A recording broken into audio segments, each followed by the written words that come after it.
Welcome to Ways Kids.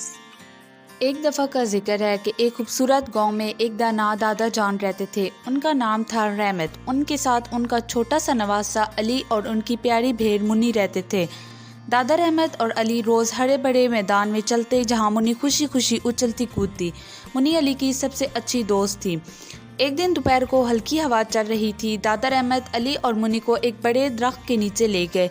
दादा रहमत ने नरमी से कहा, मेरे प्यारे अली, एक दोस्त जैसे मुन्नी से हमें बहुत कुछ सीखने को मिलता है। अली ने गौर से दादा की बातें सुनी जो मोहब्बत और जिम्मेदारी के बारे में थी। मुन्नी भी करीब आकर बैठ गई और अपनी नरम खाल अली से लगा ली। इसी शाम आसमान पर काले बादल छा गए। अली को मुन्नी की फिक्र होने लगी। इसने पूछा, दादा जान, क्या मुन्नी ठीक रहेगी?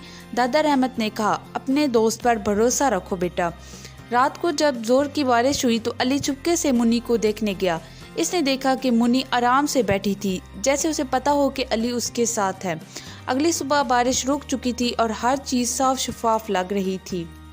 दादा रहमत और अली ने मुन्नी की देखभाल की। इसकी खाल फिर से नरम और चमकदार हो गई थी। दादा जान ने अली को मुन्नी की ऊन नरमी से काटना सिखाया। ये मोहब्बत और ख्याल रखने का काम है, उन्होंने प्यार से कहा। अली ने ऊन को छूकर पूछा, दादा जान, हम इससे क्या बनाएंगे? दादा ने मुस्कुरा कर कहा, चलो कुछ ऐसा बनाते हैं जिससे हम दूसरों की मदद कर सकें। फिर वो दोनों ऊन को काटने और बुनने लगे। हर धागे में प्यार और मेहरबानी थी। जब कंबल बने तो अली खुश होकर बोला, मैं सबके साथ ये बांटने का इंतज़ार नहीं कर। हफ्ते के दिन वो दोनों गांव के मरकज़ में गए और ऊन वाले कंबल गरीब लोगों को दिए। सब ने शुक्रिया अदा किया और अली की तारीफ़ की। मुन्नी भी जैसे खुशी महसूस कर रही हो। दादा रहमत ने फ़ख्र से अली के कंधे पर हाथ रखा और कहा, तुमने खूब सीखा है मेरे बेटे। जब सूरज गरूब हुआ तो अली ने मुन्नी को गले लगा लिया। अब वो जान चुका था कि मोहब्बत, दोस्ती और मदद करना सबसे बड़ी नेमत है। Thanks for watching. Please subscribe for more videos.